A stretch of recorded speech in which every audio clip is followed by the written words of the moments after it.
Hello সবাইকে, আমি Anika. Welcome to my YouTube channel. নতুন আরেকটি ভিডিওতে আপনাদের সবাইকে স্বাগত। গত 25শে ডিসেম্বর প্রচণ্ড শীত পড়েছিল। সেদিন আমার মা আমার বাসায় আসছে। আমি তো মাকে দেখে অবাক যে মা কিছু না বলে তারপরে সকালবেলা নাস্তা-টাস্তা সব কমপ্লিট করে মা বলল, "তাহলে কি রান্না করা যায়? তাহলে চলো।" খিচুড়ি রান্না করি যেহেতু আজকে প্রচুর শীত। তো আমার অর্জুনের খিচুড়িটা খুবই পছন্দ। তো ভাবলাম, "হ্যাঁ মা, তাহলে এটাই সবচেয়ে সহজ হয়, তাই করা যাক।" আমি কিন্তু আজকে কোনো কাজ করিনি। সব মা করেছে। আসলে মায়েরা এমনই হয়, তাই না? আর খিচুড়ি হবে, ভর্তা না হলে হয়? কি বলেন আপনারা? হ্যাঁ, চাপা শুটকির ভর্তা করছিল মা। ভর্তা এবং খিচুড়ি ২ টার কম্বিনেশন যে এত মজা, এত মজা, এত মজা, অনেক মজা ছিল।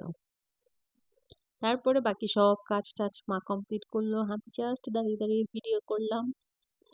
মানে মা আসলে, তারপরে শাশুড়ি আসলে আসলে আমার ছুটি। কোনো কাজই করতে হয় না। আসলে মা এবং শাশুড়ি শব্দটাই মধুর। আর তারা যে তার সন্তানকে খুব ভালোবাসে তারই একটা প্রমাণ। যাই হোক, আপনাদের সাথে অনেক কথা শেয়ার করলাম। ধৈর্য ধরে আমার ভিডিওটি দেখার জন্য আপনাদের সবাইকে অসংখ্য ধন্যবাদ। যদি আমার ভিডিওটি আপনাদের ভালো লেগে থাকে অবশ্যই আমার চ্যানেলটিকে সাবস্ক্রাইব করবেন এবং সবাই ভালো থাকবেন। টাটা!